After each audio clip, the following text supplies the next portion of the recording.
Thought I'd make this a crow Indian. I want to take advantage of the hairstyle photos that I took about, oh, God, it's got to be, well, it's 2006 on the Little Bighorn. It was an anniversary of Custer's last stand, and this is a crow Indian that was there. And this is the way he arrived there. This is the way he wears his hair daily. He posed for me a couple of years later near Sheridan, Wyoming, and had the same hairstyle. But it's a traditional crow hairstyle, and I've got a lady coming over tomorrow to show how this is braided, because it's braided in a certain way, and I can't really tell exactly, which part of the hair goes where and what, whatever.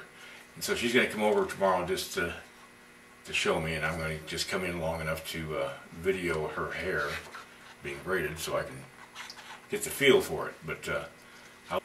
But it's a great face. I mean, it just really is. It stands out, very unique. He was rather stunning, and this is a shirt that Michael Terry had made. The reason I printed this out in black and white, you can see detail a little bit better in black and white than you can in color, because sometimes color distracts your eye. So that's what I'm going to do today, is work on his body. I'm not sure what I'm going to have him do. I'm definitely going to put the buffalo robe on today sometime, so I'm going to go start the clay softening up right now.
Okay, I've laid down the basics before I put the buffalo robe on, because the buffalo robe is going to cover most of what you see here anyway.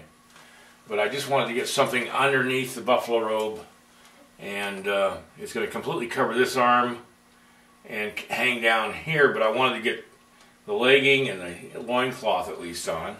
And I filled in behind the loincloth because once I put the buffalo robe on, then what I'm going to do is fill in behind and up here, and it doesn't hurt to get at least started doing that, because you still got to cast this thing, and deep undercuts don't do anything. They just add cost to your production of your bronze. All right, I'm starting to prep the area for dipping hot clay, and let me emphasize right now, do not attempt this if you're under the age of 35.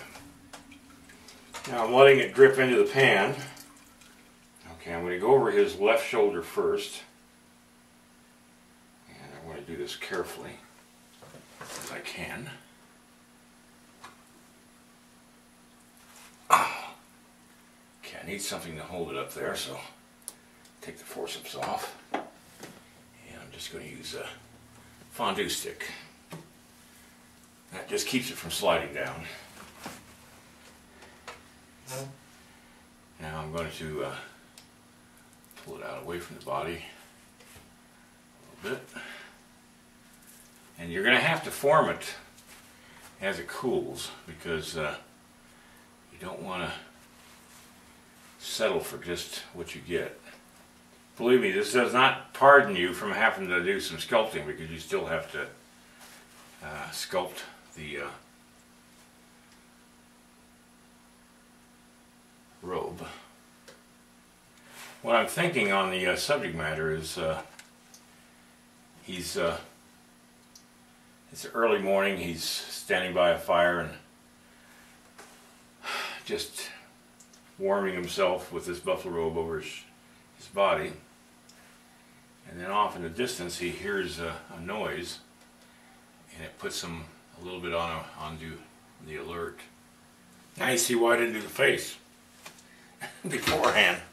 Alright, that's going to have to cool off overnight. I am coming in tomorrow for a little while with the lady that's coming in with the hair, and I'll work on this a little bit in there tomorrow. Nothing I can do except just let it go for now, and I'll come in and trim it up and shape it a little bit better tomorrow.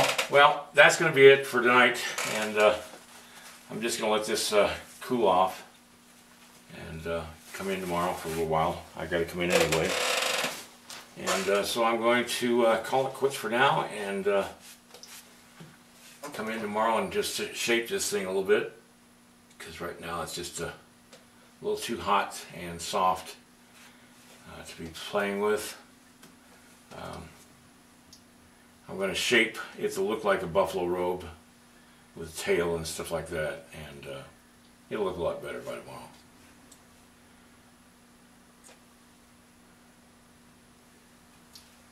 Always fun.